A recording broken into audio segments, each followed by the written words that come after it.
And let's get this 4K Skywatching off the ground, shall we? Red alert!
And here we are at 4K Skywatching Podcast. I'm Tom King.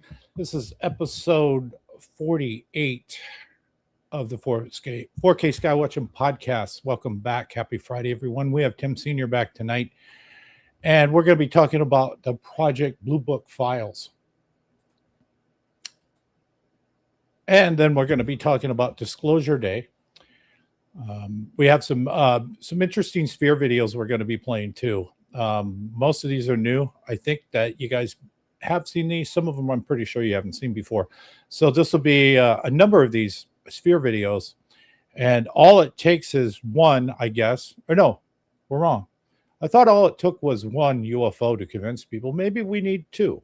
We already have the Buga Sphere. Maybe we need another one. Maybe we need confirmation beyond that. And we got an update from Erkan in Turkey. I've been talking with him, so we'll get into that on 4K Skywatching Podcast. Let me bring in Tim Seanor. Tim's going to show us a new device tonight. He's got all kinds of gadgets. We're also going to talk about Project Blue Book. He can get into that. I want to address, I had a streaming issue that was troubling with this damn stream choking. I'm not sure what the hell happened that led up to this.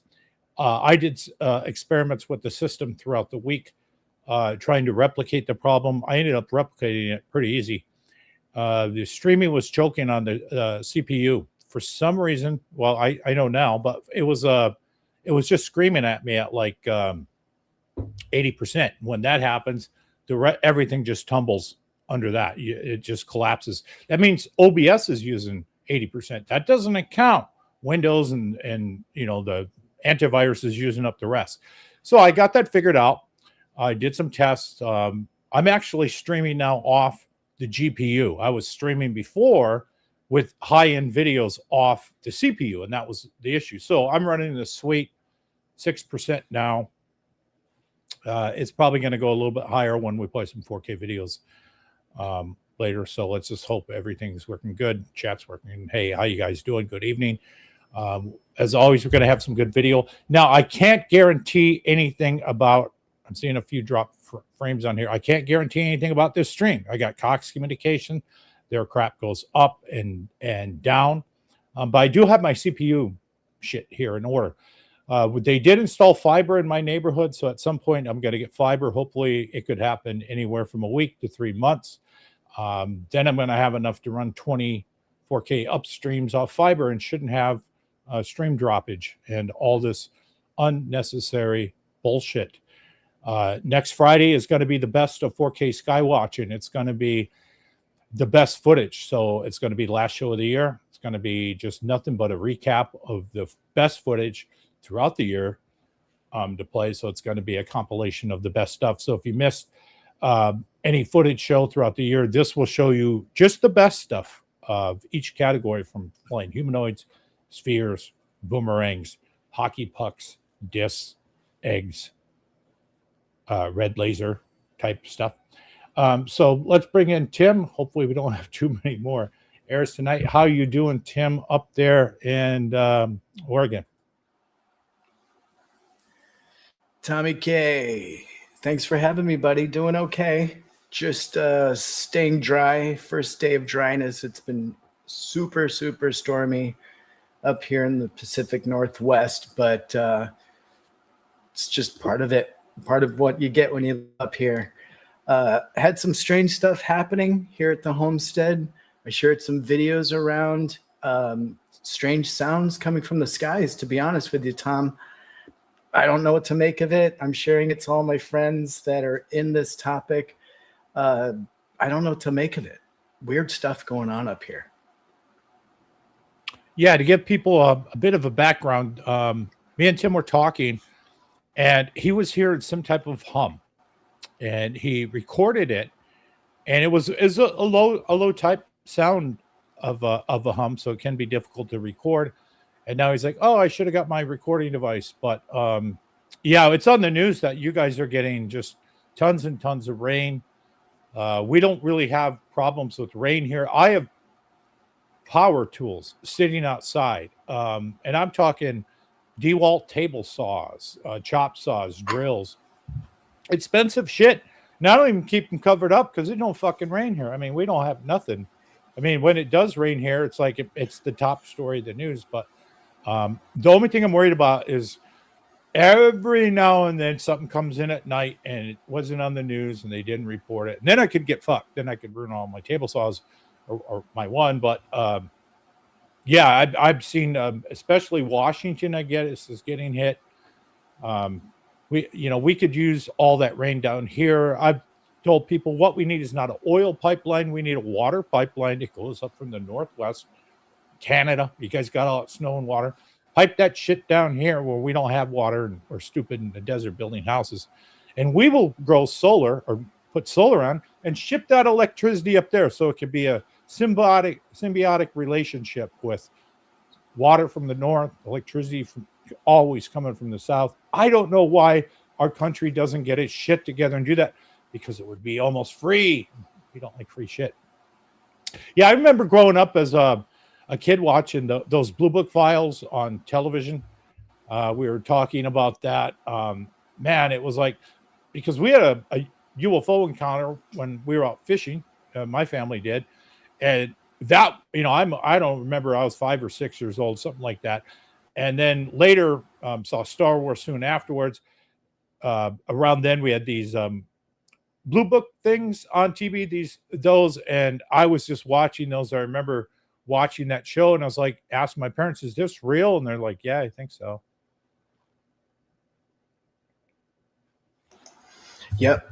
Yeah. I remember around the dinner table, we'd watch a series of shows right after the news. And one of them was called Project UFO. And they were taking national UFO reporting cases and making them into episodic series, rather. And basically reenacted them as a drama. And I didn't even realize I was watching kind of potential reality. I always thought of it as fiction and as entertainment growing up, because they'd have Star Trek on right after. If it's being hammocked, by Hee Haw, then Project UFO or Project Blue Book, the series, and then Star Trek.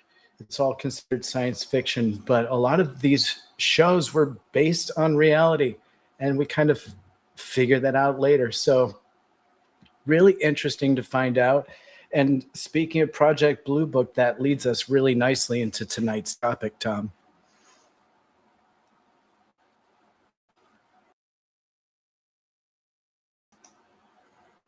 What's going on with that? So I fell upon the ability to pick up an original copy of Project Blue Book file, the original release that was handed out to Congress people, an unredacted version of it. And it's the 1967 version, so it was the first time that this Project Blue Book file had been presented directly to Congress, and obviously the Condon report had its fangs deeply embedded in this program, and you can easily see how a lot of the underlying theme of cover-up is projected throughout the file. And so Tom's cover for the show rather included the actual file that I do own, and that is an unredacted version, and it came with providence from the people that I got it from, that it only had one previous owner, and they were in fact a sitting congressperson. So that is incredibly helpful. And so it kind of reads, very much in a generic fashion on the topic and how they researched and what Project Blue Book was in fact, and how the program is conducted. And then it goes into reports of what they're considering unfamiliar objects. And so they like to call these things in the sky objects such as missiles and balloons and birds and kites, searchlights and aircraft. So again, we've got to think back at the time and what they were looking at in the skies back in 1960s and what they had to work with. And so although it was somewhat limited, some of what's in this report is completely dittoed and brought up again in the Arrow report that we got as a UAP report initially back in, I believe, 2022. And what's funny is it's literally, Arrow's report was literally lifted word for word right out of this report. And so what I wanted to do just briefly, if Tom wants to bring up the pages that I sent to him, you can see how its description of what UAP are in this report from 1967 completely dittoed in what we heard Arrow say, their description of what UAP is. And so we can discuss that a little further, I think, once we get that up. Tom, if you'd like to bring it up, great. So we talk about types of UFO identifications and evaluations. And so they start out by talking about various types of UFO sightings, and most commonly astronomical, of course. And so they talk about satellites and other space surveillance activities, aircraft, and they discuss how Project Blue Book office has direct contact with all the elements of the Air Force and Federal Aviation Agency when they discuss the data that is brought and provided in this report. However, think back to Arrow. The Air Force was silent. We only heard from the Navy. A little bit different there. However, they go on to say balloons continue to be reported as UFOs. We heard that absolutely mirrored in the Arrow report as what they concluded UAP. And so they go on with their conclusions and to say that the Project Blue Book considered all of the reports to be something mundane, with the very few outliers being something that they needed more information on. And I think that if we can all recall, that was absolutely the explanation that Arrow gave for its gray box. And so, Tom, you can see how some of the conclusions that we can draw here is that Arrow really was a reiteration of Project Blue Book in a lot of ways, and perhaps its own version of a Condon, report, where its underlying theme is to not disclose all of the true evidence and to really show focus on the things that they're able to disclose and talk about, the mundane things, potentially adversarial balloons or satellites. But unfortunately, you and I know that most of the reports that we saw with Arrow and a lot of the video that was shown was potentially mundane. We didn't see anything, very interesting that was released from Arrow. It was all designed to kind of persuade the public there's nothing to see here. Tom, what do you think of this? It was my first time reading this. It looks like a lot of what Arrows are saying now is a majority of what you're seeing are balloons. They're not talking about, what majority. Again, we didn't, form Arrow to tell us about balloons. We formed Arrow to tell us about UFOs, and they're obsessed about telling us, well, most of the stuff is Jupiter, and why don't you put Mick West in charge, Tim Ford apparently was offered a job at Arrow, and he's been talking about this. I think he's going to bring this up. If I can't watch a show every night, but he was offered a job by Arrow. I guess he turned it down, and he mentions one of their goons threatened him, and he has something like a kill switch or something. Well, just drop it. I've heard maybe 3 times this week about kill switches from whistleblowers, and I have plenty of UFO calluses on these hands from holding cameras, and I'm getting really tired of it. Well, if something happens to me, fucking spill it. That's what I think. I'm tired of hearing that I have the goods, and I can't say. And I finally got the goods, right? I finally figured this out, and I can't tell anybody. So, what are you hearing about this? Yeah, absolutely. I know that a lot of people that are in this UFO world have been approached to get involved in Arrow, and you can often wonder if you're asked to sign something that means that you'll no longer be able to disclose to the public. There's probably a reason that they want you on their team. So I think it's always wary to remain independent if you want to be able to talk about this publicly.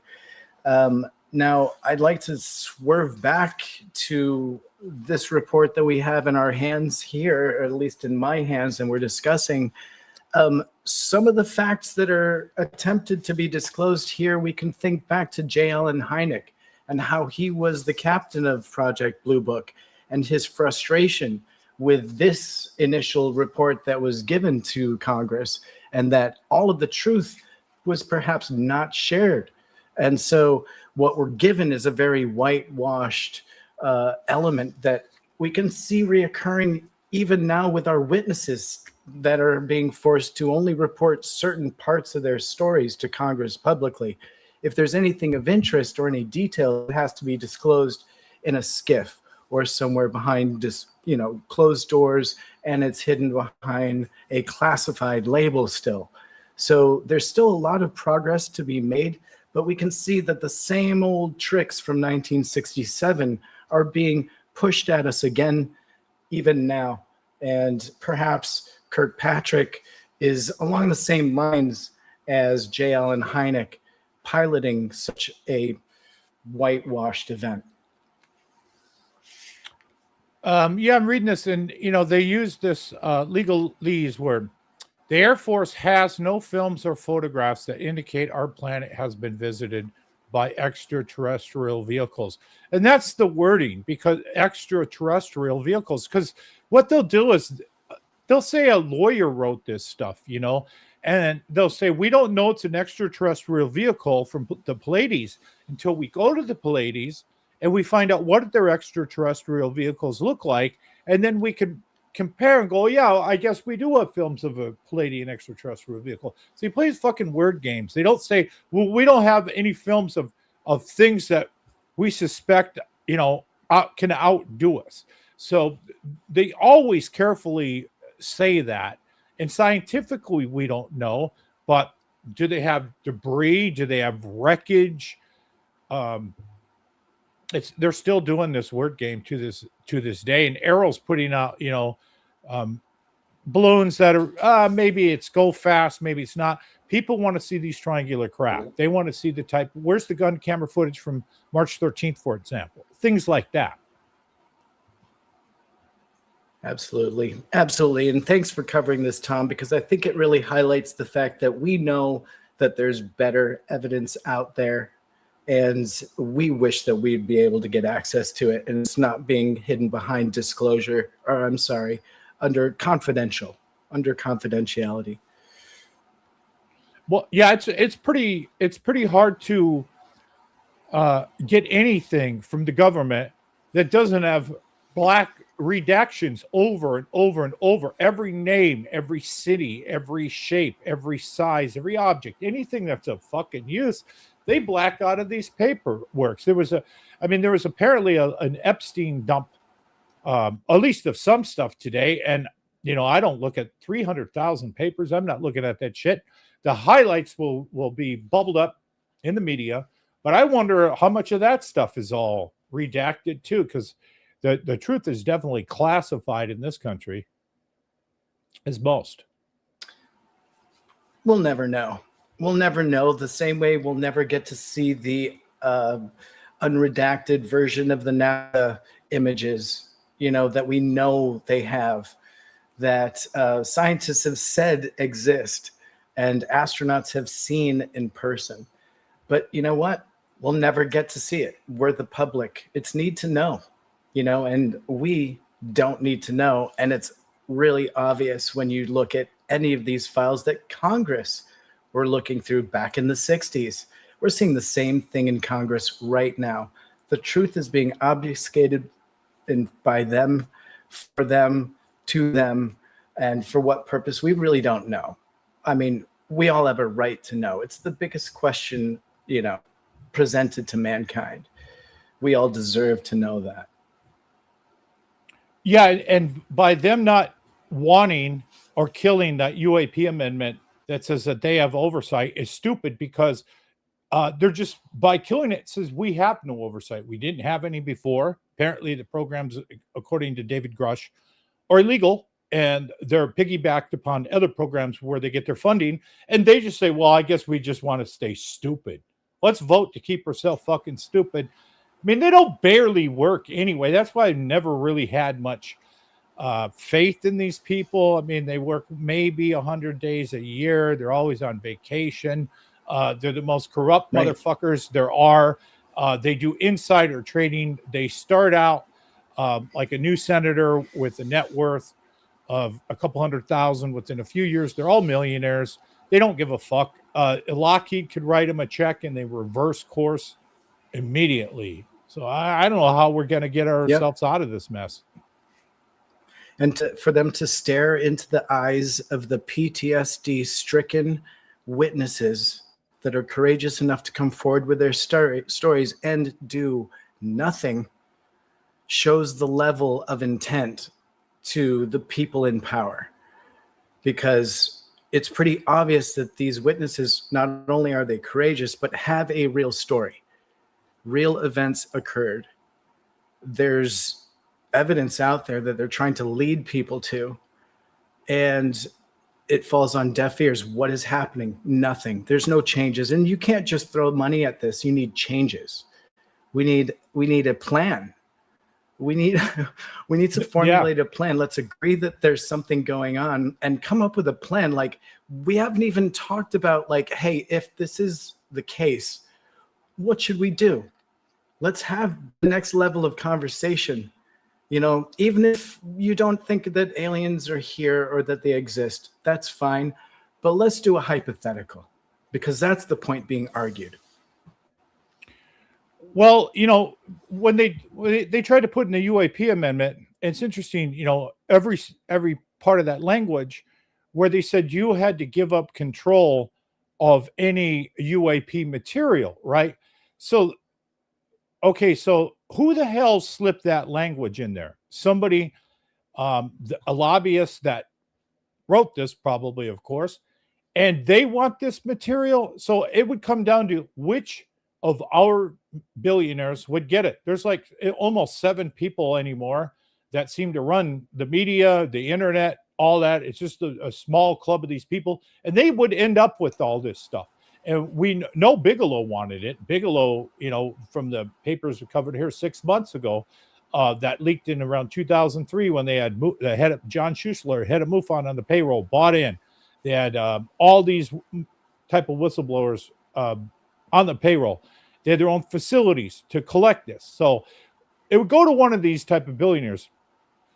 Hopefully Brandon Frugal seems like the only one who would has his head screwed on straight. That's like, I want to know what this is, and I'll help you find out. The rest of them are just, I want to know what this is so I can make money and weaponize this shit.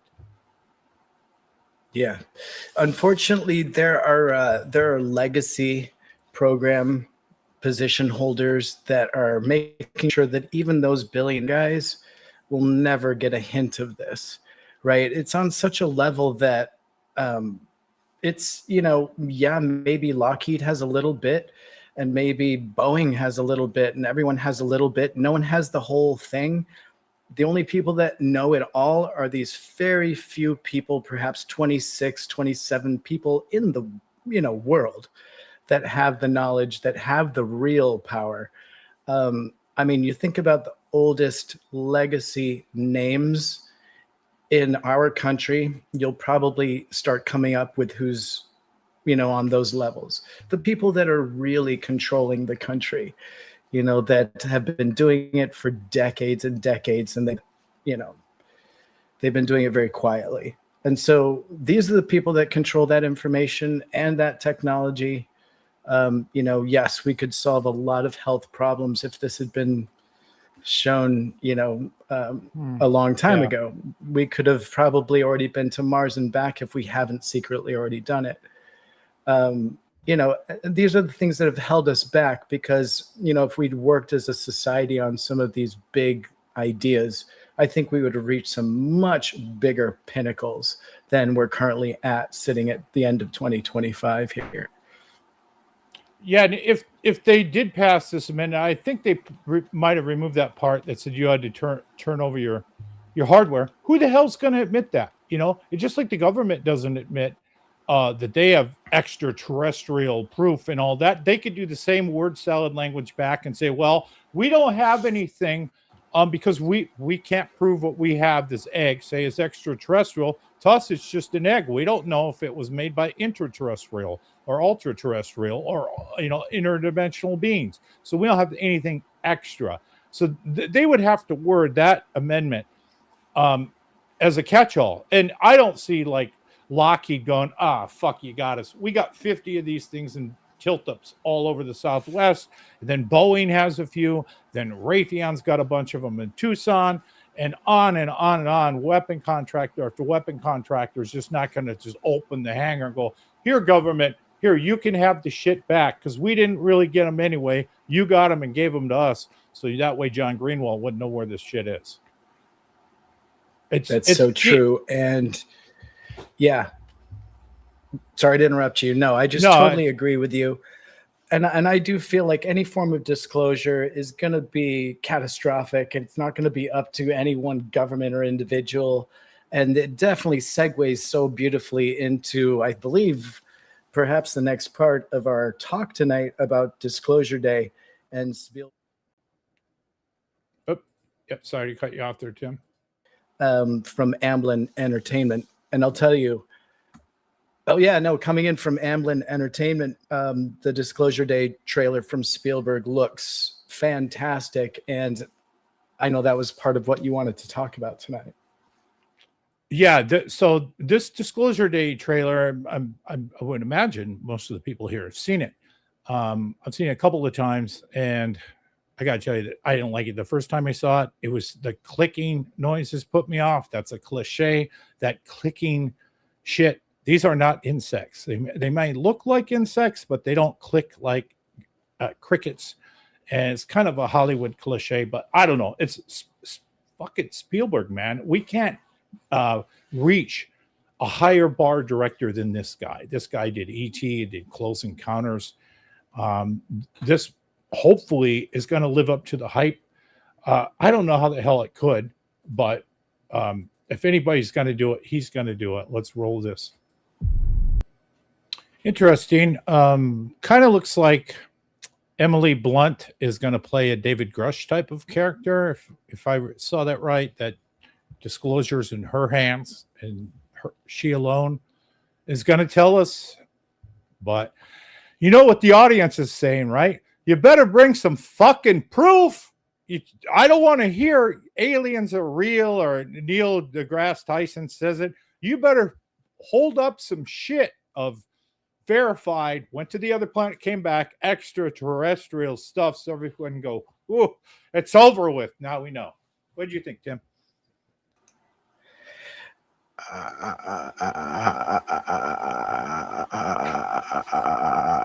I'm not Fuck, sure. They got you. Oh, I'll old school you for Invasion of the Body Snatchers. Stealing from Donald Sutherland, man. Yeah, I'm not sure. It looks good. It's got a little Snow White in there. You know, the wildlife is coming and hang out with the little girl. It's got a little of everything for everyone. I'm excited. Either way, it's Spielberg, so it's going to be a fun ride. I wouldn't think too hard on it. You know, it kind of picks up where Close Encounters left off, right? So go into it with popcorn, you know, and expectations around in the middle, and you'll probably be pretty happy. Yeah. I'd be happy if secretly or they announced Richard Dreyfuss is in the movie and the Greys drop that dude off, but that dude's fat. They got to go on the Ozempic first because they fucking would have a hell of a lot of chili dogs in the spaceship because he left skinny and comes back old and roly-poly and shit. But, you know, they could de-age and defat him. But, yeah, I would love to see a continuation of that. That would be cool. Sometimes the people who make the trailers is the third party that has nothing to do with the director's busy with the movie, and they hire a company and they just do that for you. So that could be it too. Yeah, 100%. Now, this is not to be confused with the other movie that, let me bring my notes up here, with David Grush. David Grush is working on an untitled disclosure thriller film, apparently with Josh Kosinski. He's known for Maverick F1. It's being produced by Jerry Bruckheimer. So this is also another, this is going to be another, you know, high profile thing. It's Apple TV originals. So, you know, Apple, they don't have a lot of stuff on the streaming, but they'll throw a lot of money behind it. It's probably a couple $100 million budget. And it sounds like All the President's Men with UFOs. Let's hope this actually comes out because, there might be some other projects come out that aren't as high profile as Steven Spielberg. But I remember when The Abyss came out, first we had Leviathan. So since The Abyss took so long to film, the other studios wanted to undercut Jim Cameron. So they made Leviathan, and they made was it Deep Star 9 or some shit? And they made these Deep shitty Star 6. And they put these shitty underwater movies out, and I think they made them suck on purpose. So after moviegoers watched 2 of them, they're like, I'm not watching a third fucking monster under sea when the final The Abyss comes out, which was the premium underwater monster movie at that time. Cameron. Yeah, you never bet against that guy. They're saying the new movie, which I haven't seen yet, is the repeat of the other ones. It probably is, but motherfuckers are going to go pay $20. They're going to chew some mushrooms, and they're going to put on the 3D glasses, and they're going to fucking see it at least once. But you make the $1 billion off, twice. So let's hope. I guess I don't know. I just hope Spielberg doesn't fuck this up. Because you could. Yeah, and I hope that Avatar Part 3 isn't like softcore, or something just bizarre, taken in a weird route. Well, I don't know. I just hope they all die. Most of them. I hope they only die and 2 or 3 left. There's a big. You introduce characters to kill them. That's what writers do, and then you make the annoying guy annoying, so you're happy when he dies. That's how the script works. Okay, so from there, let's get into third section tonight, which is going to be moving on from Disclosure Day. We got a bunch of these Sphere videos to look at. Some new, some old. Now, we only need, they always thought we only need one UFO video to be real. Well, there's a lot of real UFO videos. Still don't have, full disclosure. they're saying we only need one alien body. We got those tridactyls, which some of them were clearly messed with, and some of them we just don't know.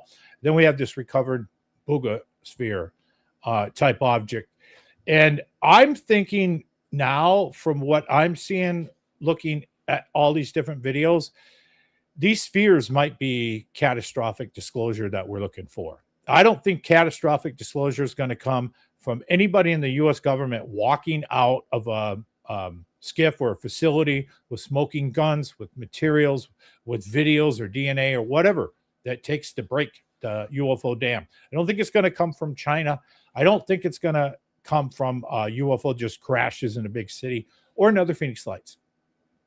I think it's going to come at this point from somebody grabbing one of these spheres. I don't want to say, yeah, let's watch these videos first, and then I'm going to tell you what I think we need to do.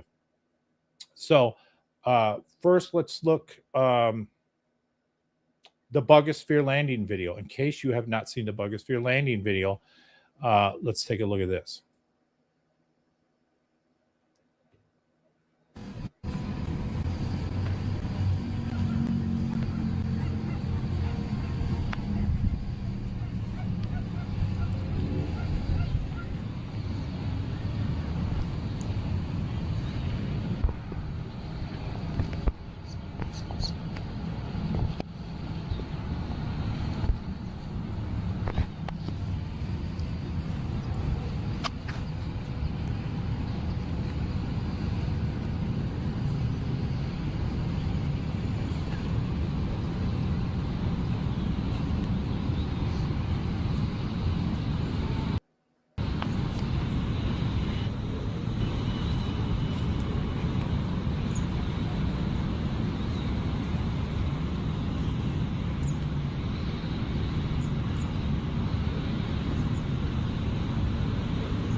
So that is part of the Buga Sphere video. There's more. I think it was filmed in 4K.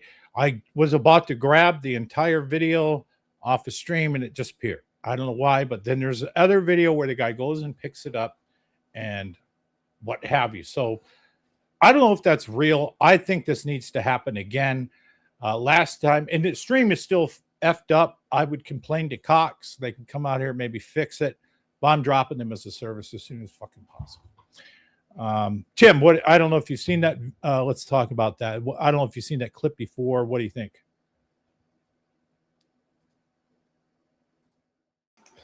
Yeah, this is a frustrating video for me because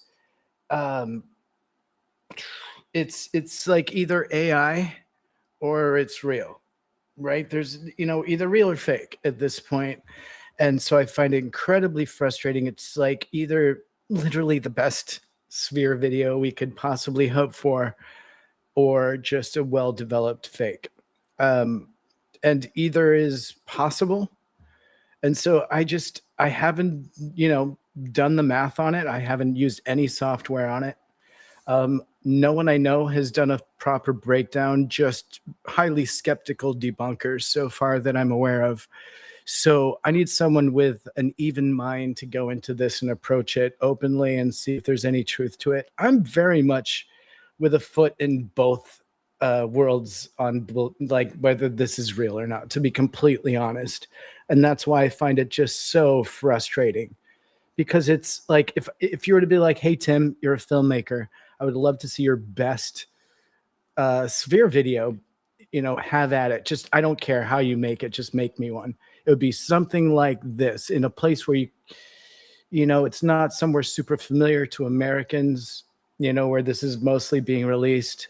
I just feel like the world stage, you know, America tends to be the most skeptical and yet the most gullible in the same pathway. So, you know, it's really tough. It's really tough. I want to believe, I'll put it there, you know, but I want to believe that this is a real piece of video. I find it frustrating. What are your thoughts, really? Well, you'd have to, whether that's CGI or not, you have to CGI that. Then you're going to have to manufacture that damn thing, and it's going to have to pass scrutiny. There was somebody who pulled something like this with a silver rod on Twitter about a month ago, and then admitted the whole thing was fake. And then we can go back to the Oliver's Castle video that shows a kind of small white baseball type UFO, UAP, and then a crop circle goes flat. The crop circle was real. It actually happened. People went out to that crop circle. This was back, I think, in 96 or so. I believe that video turned out to be fake too. And that was even harder back then to not only fake the video, but then you got to have a freaking crop circle laid down to match. So that was complicated too. So we got to watch out, because there are people out there that pull the rug out from under ufologists all the time. Now, that said, if this Buga Sphere video were to be real, man, the legacy people, the metabunk people, maybe a little bit of the same, are going to pour it on. They are going to pour it on with bots. I mean, they have to. If this dam breaks and a real piece of evidence gets out and we can go, look here, behold, this piece of evidence cannot be explained. Well, they're going to attack that, and they're going to attack that with everything they have. So this should be expected of any bodies that can be studied, of any material. They're just going to attack the people. So they're going to go after Masan. It's an easy target, because he means well, but he's gullible. He has no filter of skepticism. They're going to attack him. Then they're going to attack everyone involved. Then they're going to go after and say it's fake. And I don't know. The debunkers are very well. I mean, Mike Shermer makes $750,000 a year. That's a lot of money to not believe anything. That's a lot of money to buy some bots too. Good point. So let's get on to the next one. Another one. This one is going to be another one. Oh no, there's a new one. There's a couple of them. There's one here that I didn't load.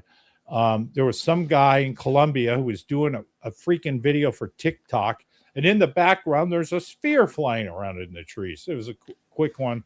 I don't know about that. See, that you don't know if it's fake, because TikToks are so quick. You know, you could insert a ball bearing in. This is a new one. Now, I blew this up to 4K. I looked at it. I was not happy with it. I don't know why this video isn't 4K to begin with. I mean, was it filmed on a Nokia? But I did not like any of the 4K streams. The stream's taking a shit tonight with inconsistent bit rate, so I'm not going to show that anyway. I'm going to show you the original format of this one and its original graphics. And this one is a couple minutes long, also filmed in Colombia.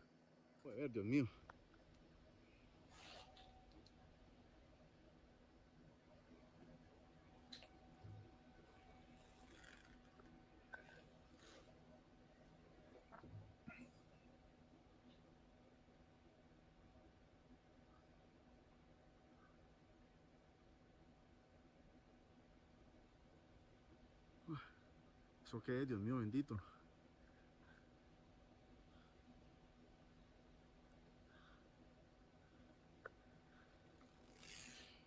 Para los que no creen, para los que no creen, para los incrédulos, para los incrédulos, para los que no creen, para los que no creen. Estoy en el Picacho, en la cruz del Picacho.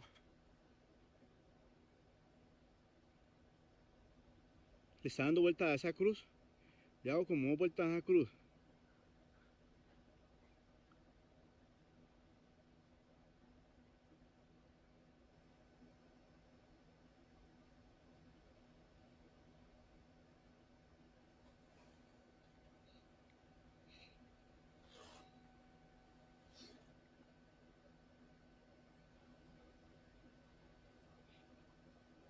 Para los que no creen, está sobrevolando la cruz.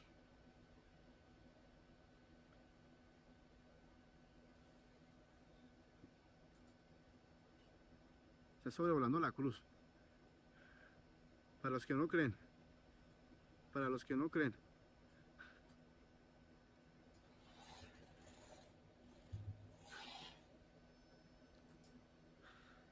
Para los que no creen.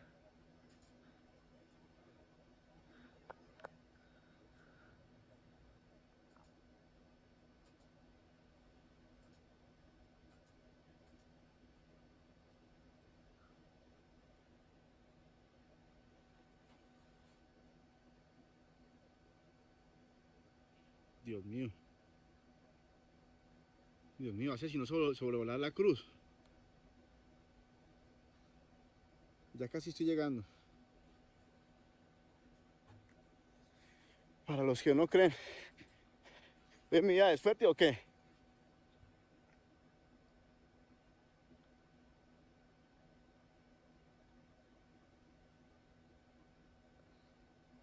Mira eso, hombre.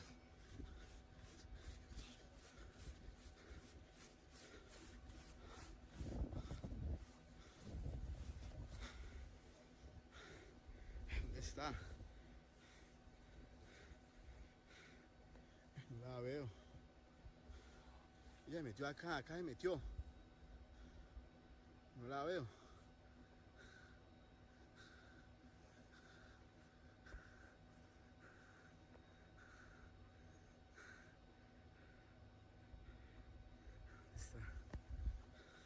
Ella me metió a este filo yo la vi que se metió. Estaba sobrevolando la cruz.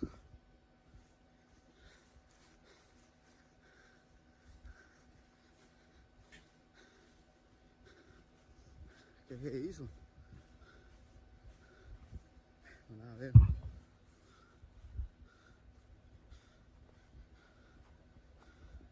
Dios mío, ¿qué se hizo? So he filmed that one until it left his view. That's what you're supposed to do with the sighting. Tim, what are your thoughts on that?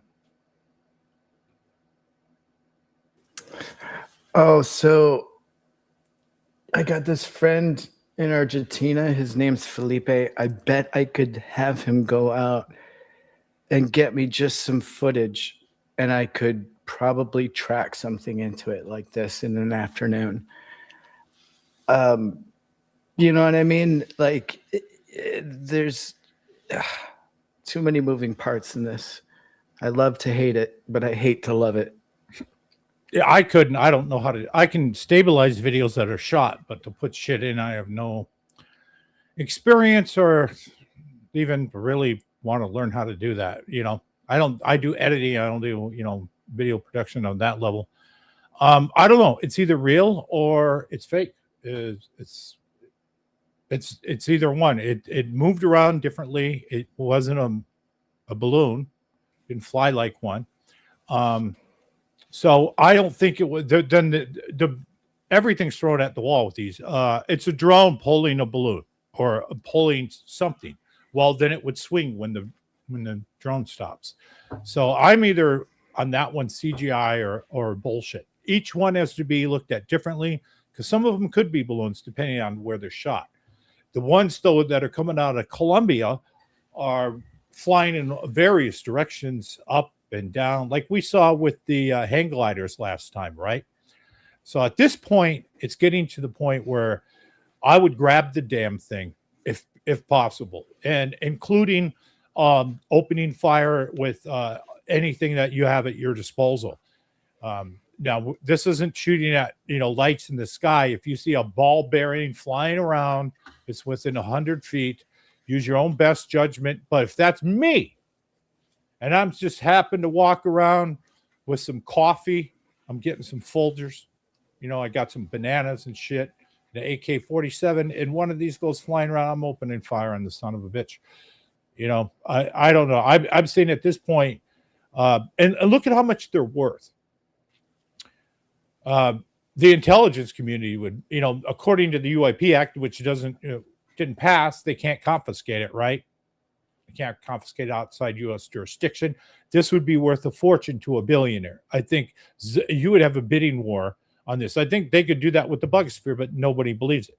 But if you had better video that showed we took this thing down, We have this. This thing has some type of anti gravity in here. It doesn't make any sense. If we could clone this propulsion system, you'd be a billionaire putting that into, flying Star Wars type vehicles. Yeah, I'm going to stick by it's just for clicks. Okay. All right, that was that one. Let's look on the other Sphere videos. There's another one. I'll talk about this when we watch it. Oops, let's see. Let's bring me back. Let's get this one cleared up. All right, here we go with this one.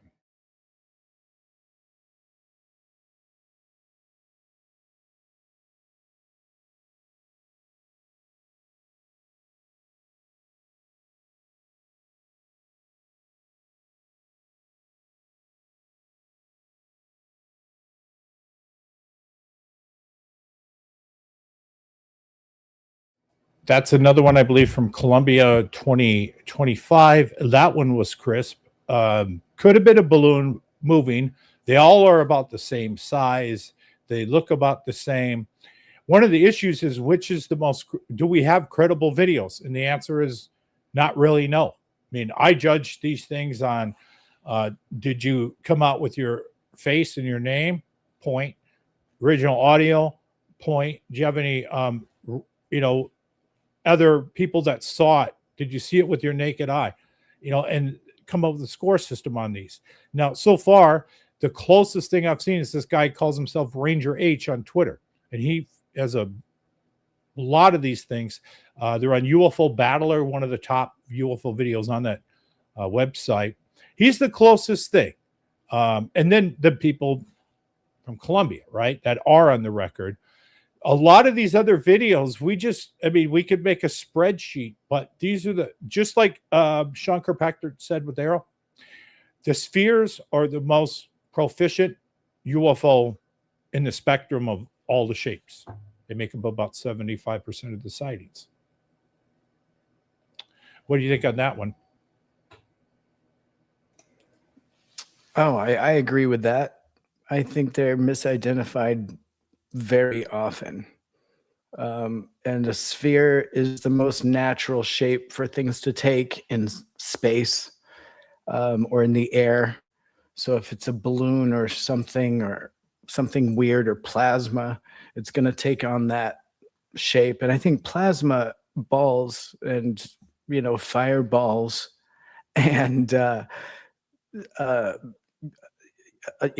lightning balls are often what we're seeing being misidentified as UFO or UAP. And I think, it can still be considered a UAP, but it's not something from another planet, right? It's definitely a phenomenon, but these are just natural ones, most of them natural. I filmed an orange orb during a rainstorm that hovered like a bubble just at treetops, and I filmed it, and it drifted off downtown to where I live, like in a busy part of my neighborhood. And I thought it was potentially like plasma or something different. I put it out on the internet for a while and really didn't get a lot of feedback. What do you make of something like that? These, balls of light that aren't spheres of metallic shape. They're like balls of light. What do you make of those, Tom? Good question. These type of particular spheres do not match what I see. But I don't know. Maybe what I'm seeing is these things farther away. But what I see looks like a glowing, self-luminous white light that is in a lot of the daytime videos I have. Which these things don't look like glowing self. They just look like a silver bowling ball, and they don't look chromed either. That's another thing. They look like, dullish aluminum, but not highly chromed because they would be reflecting light. And we're not seeing sun glinting off of these at all, which could be another thing to point out. I mean, the last video looked like it was real. It looked like it could have been a balloon, but didn't look like CGI. but you don't see the sun glint off these. That's something I've been noticing in a lot of these sphere videos. Let's look at the next one here. Is going to be also from Colombia, and there's going to be 2 of these. I don't remember if I played these on the Sphere Network video from a couple of months ago, but here we go.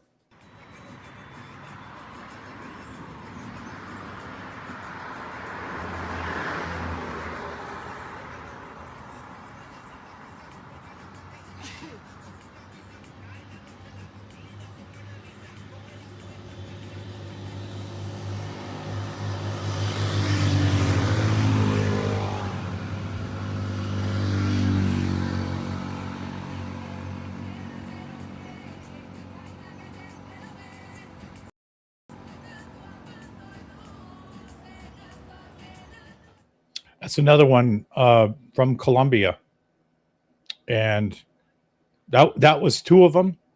Those look like they're floating. Those look like they moved. They looked like balloons drifting in the wind,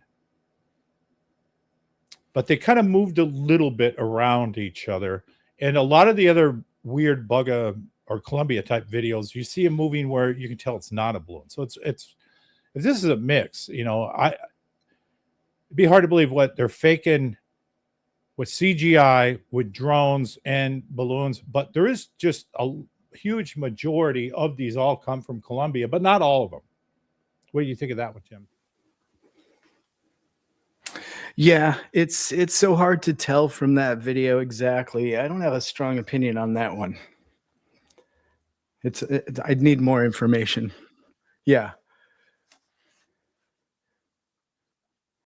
The thing is these add up. I mean, if I wish we had this many videos of the boomerang, instead of, if we count the number of these Sphere videos, they're probably, I would ballpark it between 2 to 4 dozen, at least 2 dozen, and we're probably 3 dozen safely hitting 4 dozen.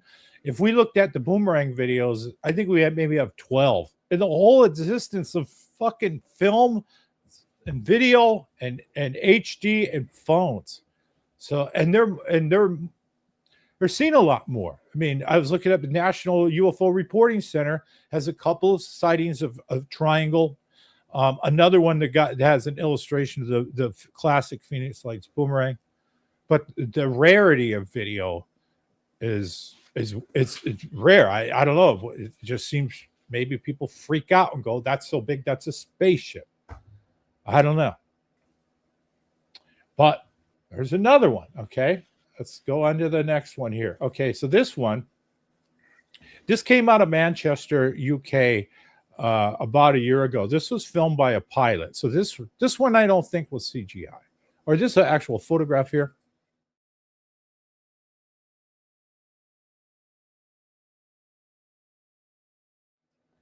So this is a photograph that the pilot took of this sphere out his front window. And then there's another one of it blurred. And then there's a front windshield one there. And then here's one he shot of the video. Oops.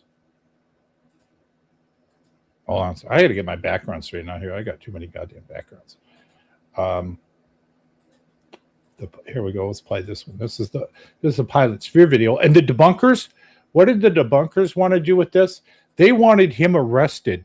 And then they started citing laws that if you use your cell phone in the operation of an aircraft, it's like a felony. You should go to jail. So they're damned if they do, damned if they don't. You tell pilot, get out your phone and film whatever the fuck UFOs in front of you, and they do. And this, you should go to prison for that. Fucking debunkers. No good pieces of shit. Did nothing for humanity. When this is all said and done, they're going to have fucking something to pay for.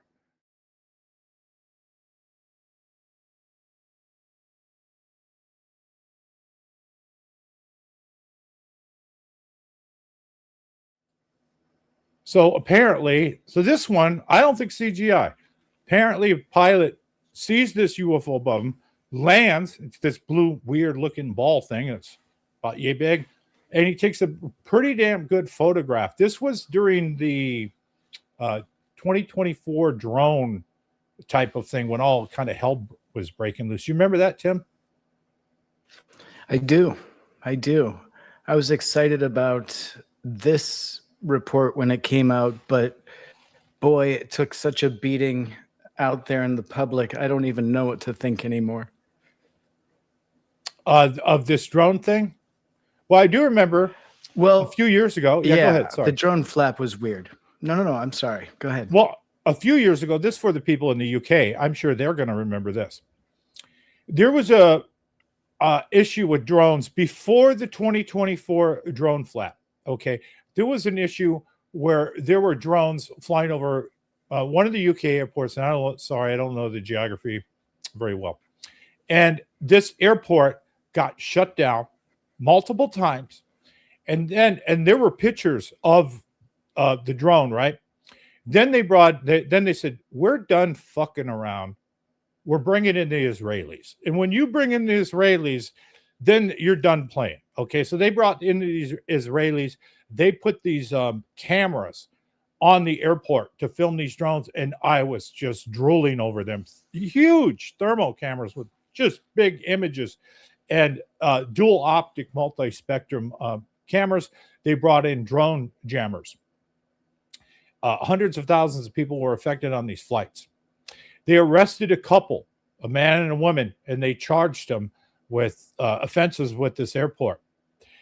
Then a few days later, it comes out, and they said there were no drones at all. So I'm like, okay, these weren't drones.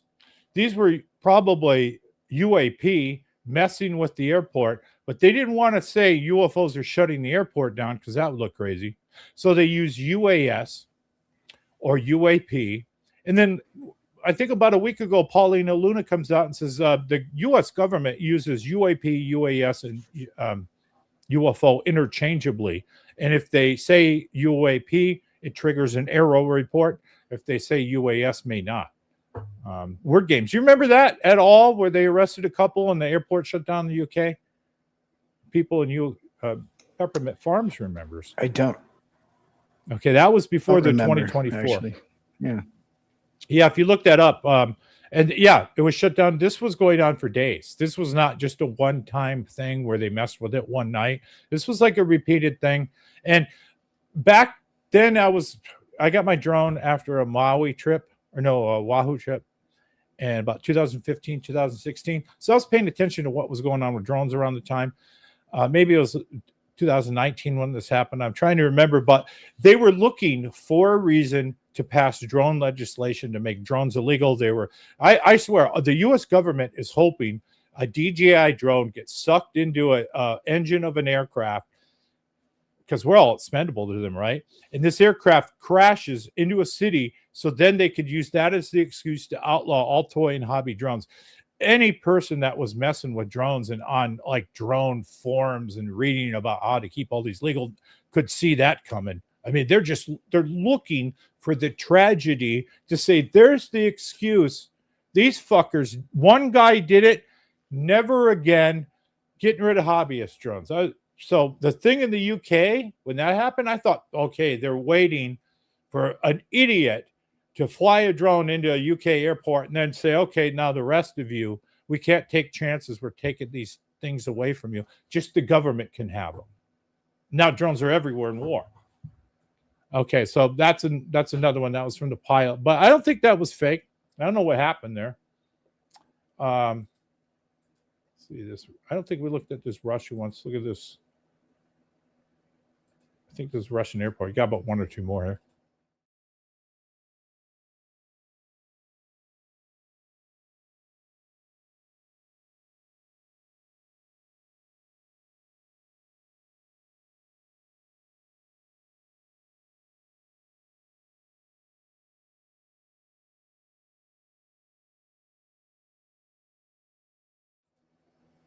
So that one there, I believe, was in a Russian airport.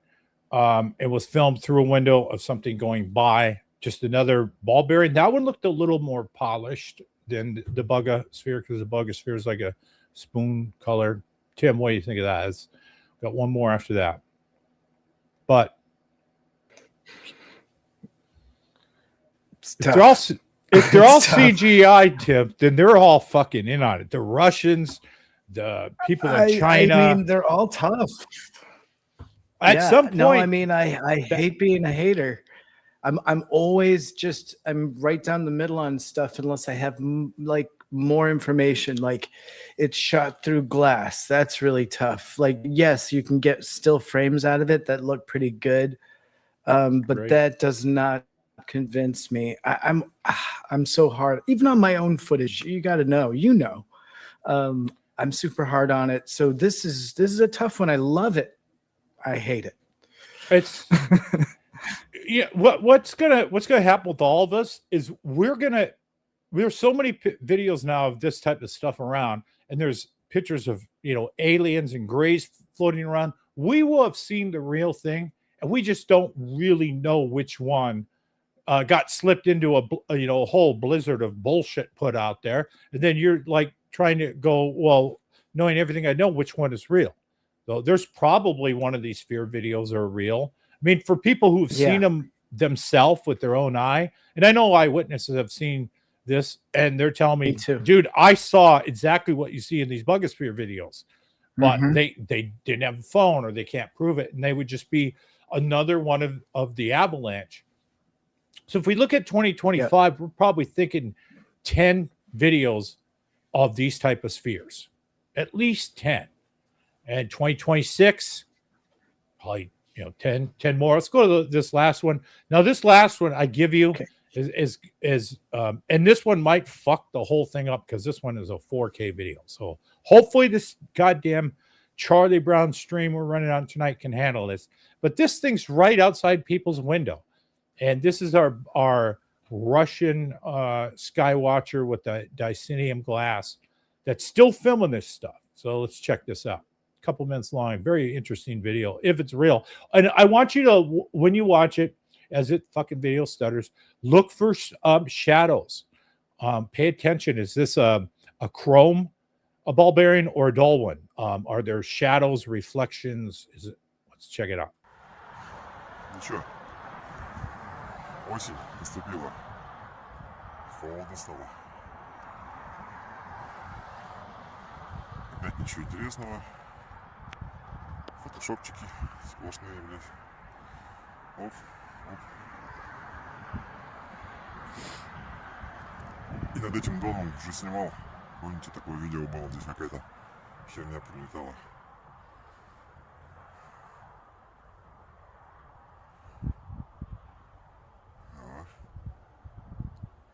Ниже полетел.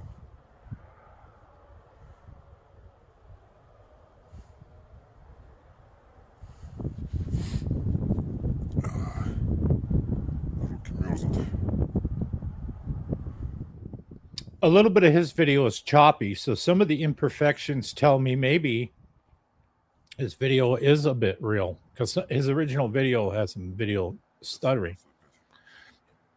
But that was outside somebody's windows, for F's sake. I mean, if this is real, and I hate accusing people of faking stuff because then they're going to accuse me and everyone else of faking stuff.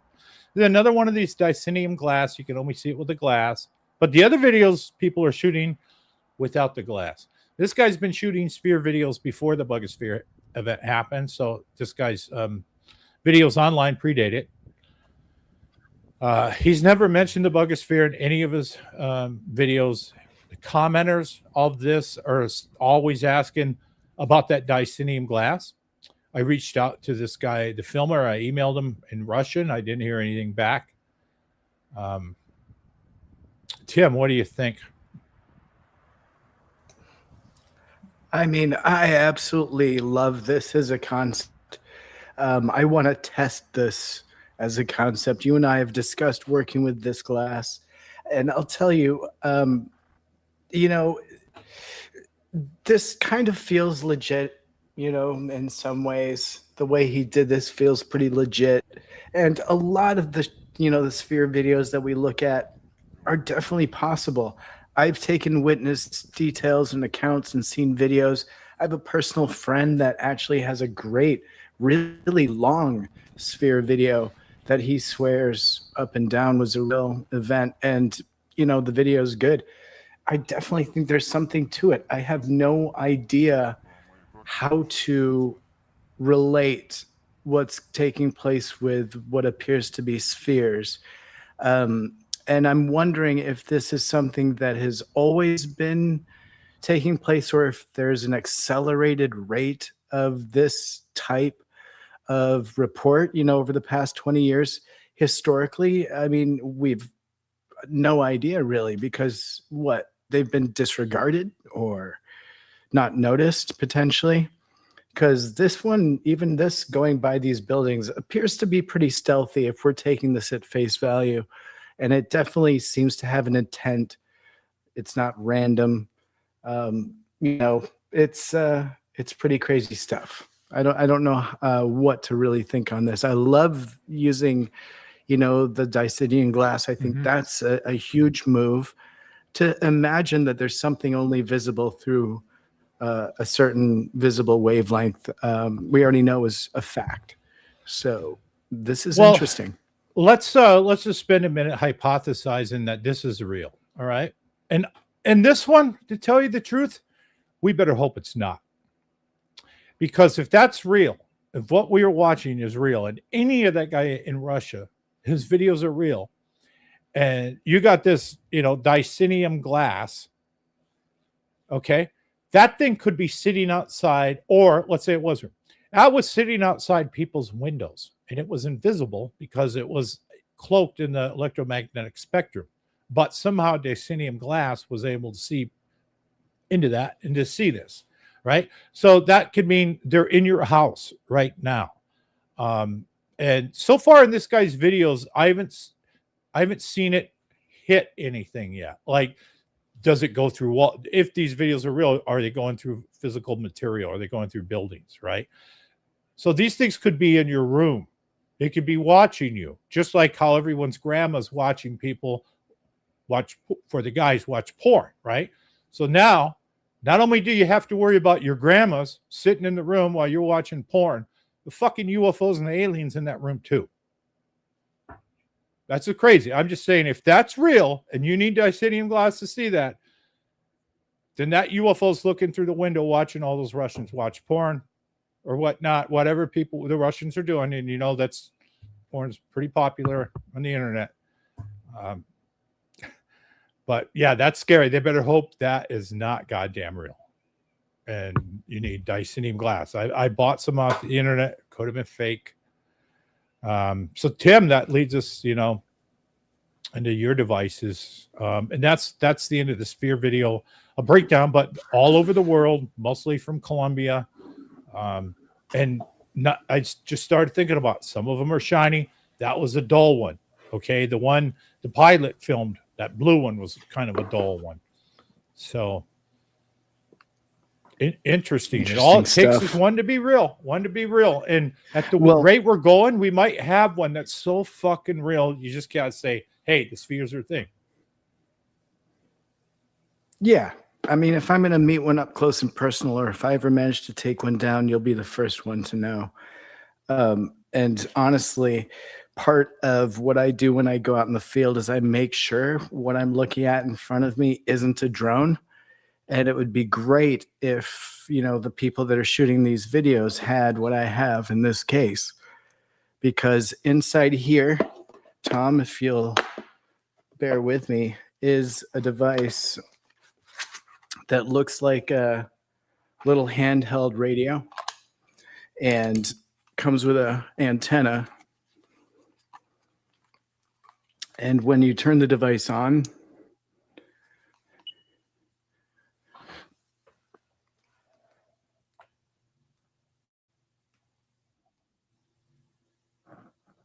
it gives you a reading on any drones that are in your area. And it will tell you exactly what make, what model, and what wavelength it's on. And you would be able to theoretically set up an anti-drone device to take it down based on what make and model. Device detects, is it radio frequency from drones? Exactly. Okay. Exactly. And so it goes between 0 and 6 gigahertz. And so any drone that's working within there, within about a mile radius, would be able to be detected by this device and tell you what make and model it is. And so it would definitely help if you're seeing lights in the sky to pull this out. And it can, you can be like, hey, it's just a DJI drone. And it has an alarm. These have been put in the hands of people on the front lines also, to let them know if there was incoming drones. You can imagine. So right now, there we go. There's a DJI drone. So is that one you have on or somebody else's you're picking up? That's somebody else's. Oh, really? Oh, you might have the NSA watch. It's not my NSA not jamming my fucking bandwidth here. I never had problems with this shit till a month ago. That's cool. Yeah, Dave Mason had something like that in the Terror in the Sky. I asked him, because I was freeze framing that, asking him what the tech was after, because I watched that movie like 3 times. And he's got this long tube.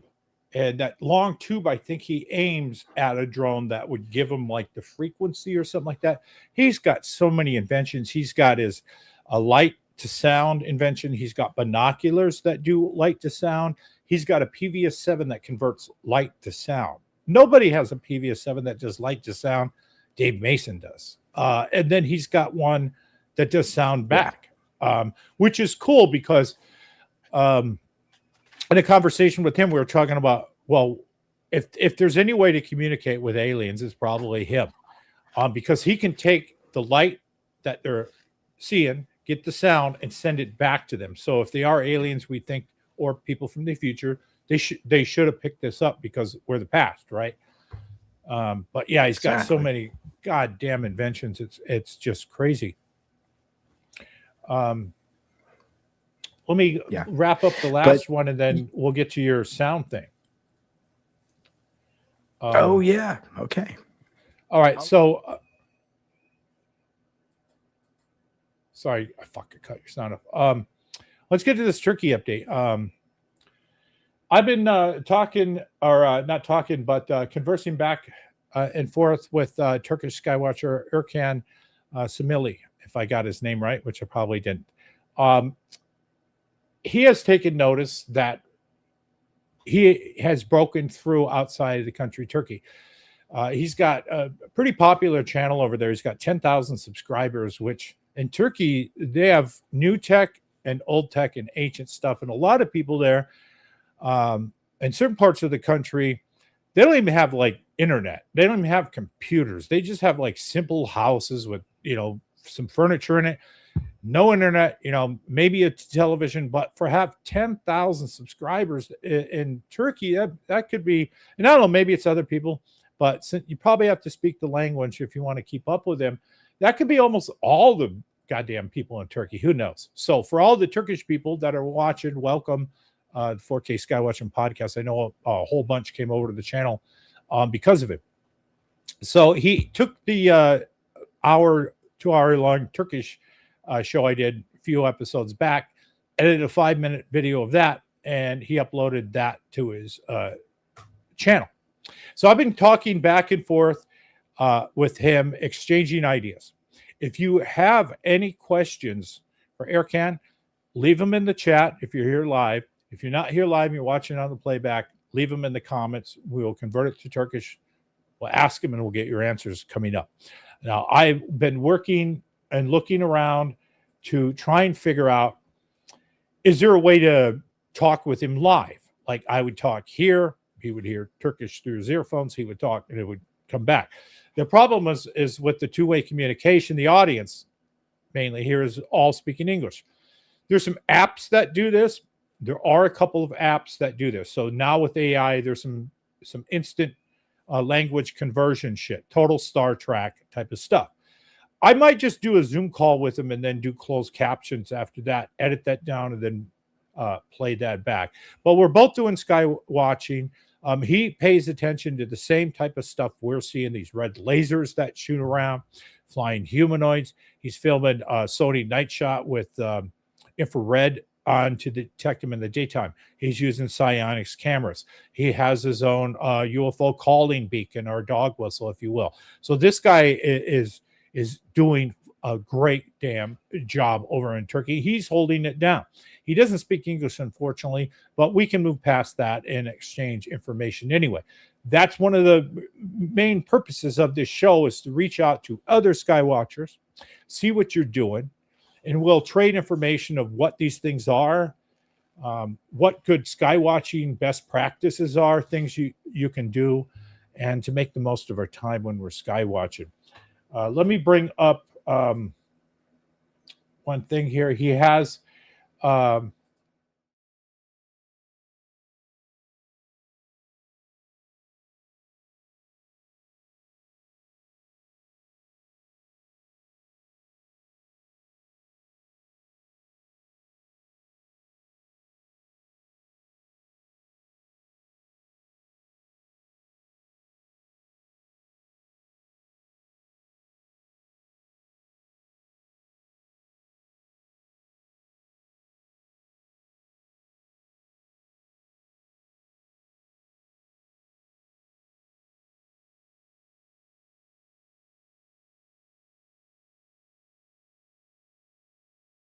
I found this guy.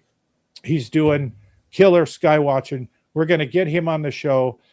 We're going to get Mario back. And if you guys want to be on the show, we can come on. Tim's pretty much co-hosting on here now, and I enjoy his commentary on stuff. It's getting a little boring by myself. So yeah, Tim, he's out there doing that. And I want to thank very much Truth Seeker for that super chat. That puts gas in the tank here and keeps us going. Thank you very much for that. That does not go unnoticed. Thank you. And you guys know that this is one goddamn expensive show. If I were to add up the money me and Tim have into this, it's in the hundreds of thousands of dollars for gear and production and filming it. This is a lifestyle we live, not an investigation or a hobby. So Tim, please tell us about the hum, or anything you want. You got the floor, my friend. The hum. Yeah. So the other night I was working right here in my workspace in the garage. And while I was in here, I could hear what sounded like a loud hum. And it didn't sound like it was coming from the house. It sounded like it was coming from outside. So I opened up the garage door and went outside, and it was louder. And it sounded like it was coming from the sky. So I came back in and I grabbed my camera, and I always have the psionics ready. So I had it set for twilight, and I went on, and which is great in daytime because it uses the full spectrum capability.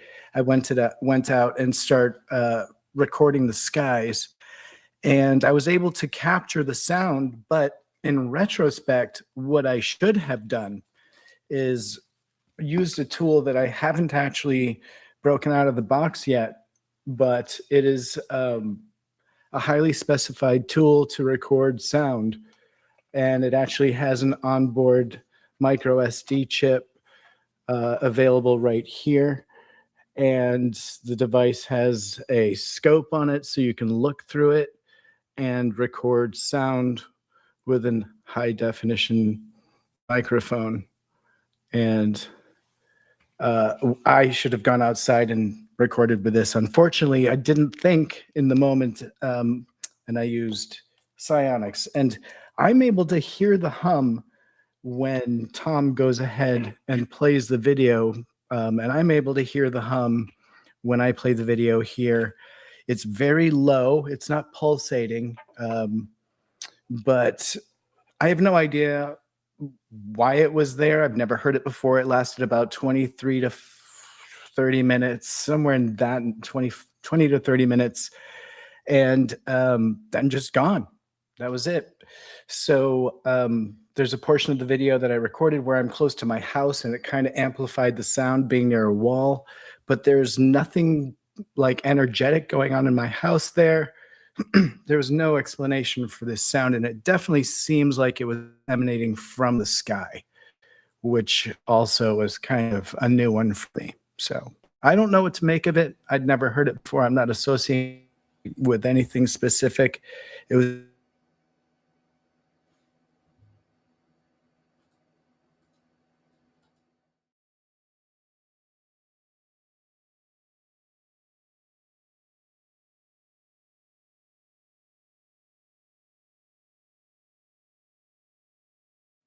Tim comes back in here.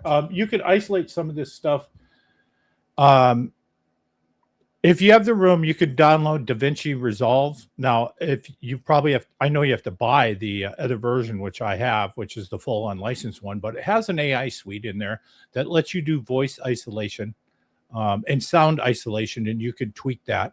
And it's really cool if you're mixing music. You can listen to your favorite songs and take all the vocals out and just listen to the guitars or the drums. You can select guitars, drums, rhythm, whatever, and just listen to each one. It's really good if you want to remix other people's songs. And it also was used on that Nellis footage, so we can hear what the hell they're talking and get rid of the hiss. So anyway, you're back, Tim. Yeah, I'm back. Sorry about that. I'm not sure if I'm dropping on my end or yours, but I'm wondering if the drone activity in my neighborhood could have anything to do with it.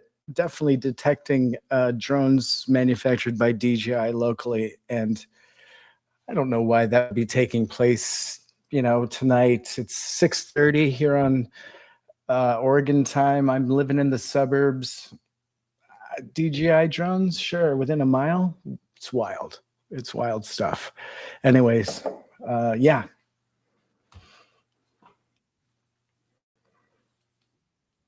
So normally there's nothing on your thing. There's your drone scanner. It's dead, right? Like it should be, because there's not usually DJI. That was the first time I ever got a hit at home, for sure. Yeah. Well, I'm with you, of course, Tom. And it's still up there. I'm detecting it. It's still there. Yeah, you can see it. There's a little white buzz there down at the bottom. So that's evidence. We have nothing like that on the drone flaps. We don't even have anything that says, yes, these were drones, and here's the evidence. We have at least radio frequency was detected. All we have is the word from these airport managers that something is a danger to the airport, shut the airport down, reroute flights and whatnot. And then when it comes time to release the evidence, nothing. They don't release. I mean, they have radar screens that they can have a camera crew film and go, see this? This shouldn't be here. But they don't do none of that shit. So it's like, I don't know. I lose faith in the FAA here. Never had none since the 90s anyway. You can't lose faith in shit you didn't have. But for the other governments around Europe, this is happening and they can't even say this. It's like, sorry, you were trapped in that tube for 6 hours while the airport was delayed, and then turn around like Gatwick in 2018. Nothing happened. There were no drones. So it's fucking government doublespeak on this. Yep. Yeah, absolutely. I mean, it's going to come from citizen Avengers like yourself. You're sitting there at UAP headquarters. I've got something similar here where I'm constantly looking up in the skies and trying to detect what's going on up here in Oregon, Pacific Northwest. Weird stuff is in the sky. Not all of it's ours. All of these orb reports, just because, it's too good to be true, does not mean it's not true. Stay skeptical, keep your mind open, but, some of this stuff is too hard to deny at some point, and you start seeing it yourself. If you're looking, you're going to start seeing it. I think Tom will agree. Eventually you're going to start seeing this stuff. It's right there above us almost all the time. And it's probably like we're figuring out in a visual dimension that isn't simple to get to. You have to get some optics in front of you to be able to see it sometimes, or have a special ability, which I believe some people are born with an ability to see things like ghosts and orbs and UFOs naturally. Tom and I, we have to cheat, or maybe we don't, but we like to capture it on camera. Either way, we're pretty lucky people when it comes to capturing UFOs Very and lucky. UAPs. Very lucky. Yeah. Especially when we're together. I think if you pay attention to them, they start paying attention to you. So you don't have to live it here or your place or Skinwalk or Sedona. Wherever you are, they will come. If you just have a small area of sky to watch and you point your cameras up there, if they want, they will fly to your location, because this is a small planet to these things. They can fly pretty fast and get wherever they want. So that's my advice, is anybody can do this. But you just got to start with one camera and will these things try. You won't maybe get something your first time out, but eventually you will get something. And one of the things that you do, and I know I do, and I know Dave Mason does, is since we have so much different types of equipment, we are trying to force UAP within our collection apparatus. And what I mean by that is you don't need Dicinian glass to see this stuff. Let's just say you're just going to, it's a happenstance, and one of these just happens to come by. Well, yeah, that's going to happen. Something is going to fly by one of my cameras. But a lot of times I just don't want to wait, right? So we start looking in other spectrums. That's when we go into thermal. That's when you start looking through radio frequencies. That's when you start looking at 1.69. You start looking through cosmic watches. Is that an alert? Maybe the Dicinium glass. Maybe if you can get something like that. But you start looking at different things. Maybe it's the psionics, because you can't see stuff without it. Maybe it's the Sony with the night vision on and the infrared on in the daytime. So we start looking for these things and not wait for it to come by in the red, blue, green spectrum. And Tedesco's guys too. We're looking for it at any spectrum as fast as we can. And that happens a lot of times when we're doing production and we got a camera, a production crew out with us. They're there. It's expensive. They flew out to your location, and we got to film this. So you're going to look in every spectrum you can find to try and dig one of these things out, and not just color. You're absolutely right. You're absolutely right. And the wider net you cast with your devices, the more luck you're going to have. I know I try and keep multiple things running all the time. And I try to be able to back up one piece of evidence with another. So I'm like, hey, the atomic watch was giving me a fluctuation in muon hits at the same time as I was hearing that sound, and I saw that ball of light in the sky, theoretically. Now, I know there was a question in the chat asking if there was a wind going on while I filmed, and there was no wind whatsoever. And you can see the trees aren't moving in the footage. And yeah, it's totally still. In fact, now there are clouds, but no weather in the moment. So, I've lived here a long time, and I haven't heard this before. So it's a head scratcher. Not sure what it is. You are getting a little bit of everything. You're going to get a UFO sighting. You're going to get the 7 trumpets of heaven. These weird sounds. That is a phenomenon of people hearing strange things from different parts of the world. The hum. You don't want to wake up with scoop marks on you. So there's one on the bucket list you may not want, because then you get pissed that you got abducted by the little grays. And yeah, you get a little bit of everything. I'm eventually getting, I got a flying humanoid, into the camera collection, and a little bit of everything. I'd like to get stuff really close, like Chris Donald did. That's within 50 feet, where he was filming blue orbs and he wanted to shoot them.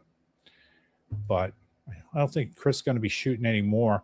But yeah, we might be. I still think catastrophic discovery could come from just somebody reaching out and grabbing one of these things. Don't know. But that's going to wrap it up.